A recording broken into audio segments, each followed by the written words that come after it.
You are never strong enough that you don't need help. So says Cesar Chavez, a Mexican-American activist for migrant workers who helped hundreds of thousands of Americans who needed it.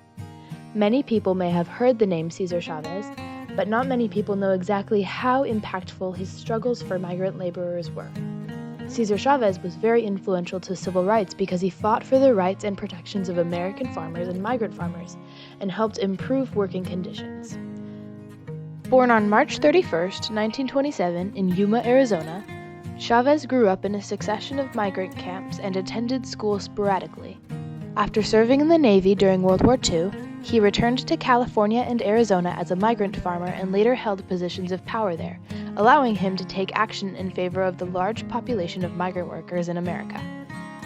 Let's cover some of his accomplishments. Cesar Chavez co-established the United Farm Workers Union in 1962 with Dolores Huerta, another labor activist. It was initially called the National Farm Workers Association, NFWA. However, the title changed to the United Farm Workers, UFW, in 1971. Together, Chavez and Huerta pressured growers into agreeing to labor contracts with the UFW. Additionally, in September 1965, Chavez led a 5-year-long strike by California grape pickers and a nationwide boycott of California grapes to protest working conditions. As a migrant farmer himself, he knew what conditions were like and was able to organize strikes because of his previous position as General Director of the Community Services Organization, CSO. The boycott galvanized Latino communities across the Southwest, bringing national attention to the migrant workers' pitifully low wages, their lack of access to basic healthcare services, and oppressive working conditions.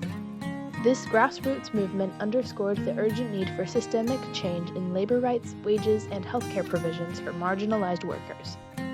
Chavez also led battles with lettuce growers, table grape growers, and other agribusinesses. In addition to boycotting, Cesar Chavez and Dolores Huerta led other nonviolent protests, like marches and fasts. These battles were largely successful, as they generally ended with signing bargaining agreements. Chavez died April 23, 1993 in San Luis, Arizona, at 66 years old. After his death, he was awarded the Presidential Medal of Freedom, the highest honor given to civilians by the United States of America, in 1994. His wife, Helen Fabela Chavez, who was also a civil rights activist, accepted the award in his place. Hopefully you learned something new about this honorable figure in history. This is Aria Pettit. See you next time. That's not the way it works. You got to be nonviolent out there where things are happening. But more important, you've got to be resourceful enough and creative enough and innovative enough to be able to bring about a few victories so people can think that nonviolence works. Otherwise, they'll tell you to go take a hike, with your nonviolence. It's not a question that people. It's not a question that, well, gee, we made a pronouncement. We're gonna be nonviolent. You got to produce and be nonviolent at the same time. Otherwise, that's how King was able to do things so great, because he had the imagination and the resourcefulness. He was able to do things nonviolently and accomplish things. So that's why he's who he is.